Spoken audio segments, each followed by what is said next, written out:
రామాయణం ఇది కేవలం ఒక కథ కాదు, ఇది నేటి జీవితం. ఇది ఒక ఆదర్శం. ఇది జీవితం ఎలా ఉండాలో తెలిపే తత్వం. ఈరోజు ప్రశ్న అదే: మనం రాముడి పేరును మాత్రమే పలుకుతున్నామా, లేదా రాముడి గుణాలను ఆచరిస్తున్నామా?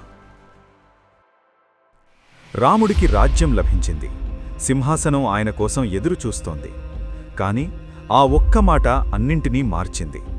అప్పుడే రాముడు ముకుటాన్ని కాదు, సత్యాన్ని ఎంచుతున్నాడు. గుర్తుంచుకోండి, నాయకత్వమంటే అధికారం కాదు, బాధ్యత.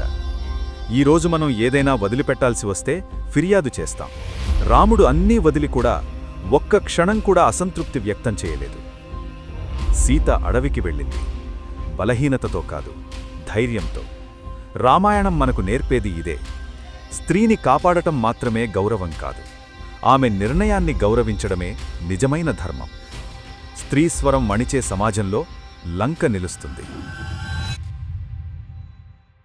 రావణుడు పండితుడు, బలవంతుడు, కానీ ఒక్క లోపం అతన్ని కూల్చింది: అహంకారం.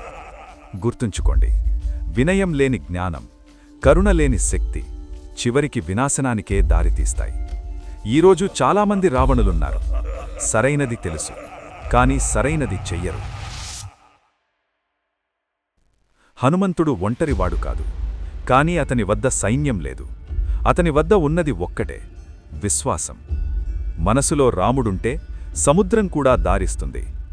ఈరోజు మనం ఇలా అంటాం: నా వల్ల కాదు. అప్పుడు హనుమంతుడు మనకు గుర్తు చేస్తాడు: నీ శక్తిని నువ్వే మరిచిపోయావు. రామరాజ్యం అంటే బంగారు రహదారులు కాదు. రామరాజ్యం అంటే న్యాయం, సమానత్వం, కరుణ. బలహీనుడు సురక్షితంగా ఉండే రాజ్యం, బలవంతుడు సంయమనం పాటించే రాజ్యం. రామాయణం మనకిది చెప్పదు: రాముడిని పూజించండి. రామాయణం చెబుతుంది: రాముడిలా మారండి. ప్రతి నిర్ణయంలో, ప్రతి సంబంధంలో, ప్రతి పోరాటంలో. ఎందుకంటే రాముడు దూరంలో లేడు, రాముడు మనలోనే ఉన్నాడు. ధర్మాన్ని ఎంచుకోండి ప్రతిరోజు.